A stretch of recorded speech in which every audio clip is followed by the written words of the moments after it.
Hey guys, it's Pamela, and today I'm going to go ahead and take these thrifted goods and make them into a dress. So I have scraps from a quilt, a crib fitted sheet, and a skirt, and I'm going to combine them all together for one dress. I am a super newbie when it comes to sewing, as in this is the third item I have sewn.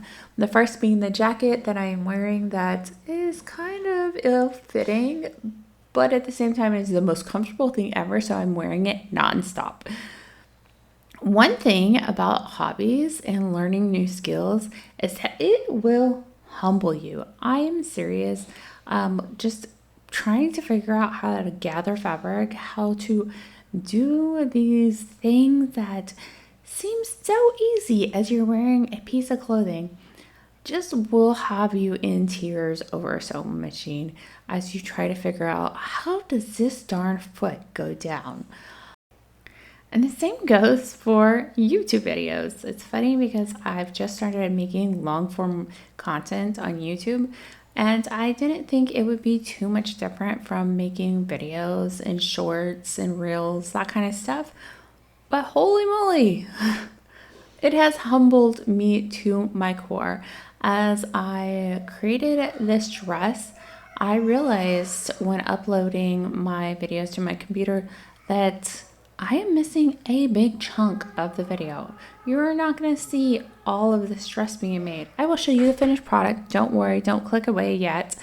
But not everything is here. And that's okay, because this is not a tutorial on how to make a dress, because I am the last person you should be taking sewing advice from. Unless it's like go to a thrift store to source your fabrics, because that's just an awesome place to get it. You are reusing resources, and it's less money out of your pocket in case you end up with something you don't quite like because you're a newbie like myself. But yes, I had a huge chunk of my video missing, and well, that kind of just stung because I was really looking forward to this video and piecing it together.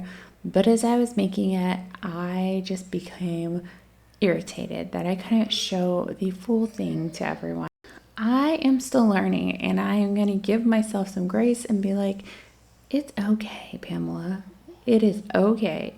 Learning something new means you're not going to be perfect at it. But here's my dress. It's cozy. It's like perfect for the house, and I'm just happy that I got it done. Thanks so much for joining me today, and I want to hear what your hobby is right now, because maybe it's something I need to pick up, because my favorite hobby is picking up more hobbies. Go ahead, hit that subscribe, like, do all the things. Bye!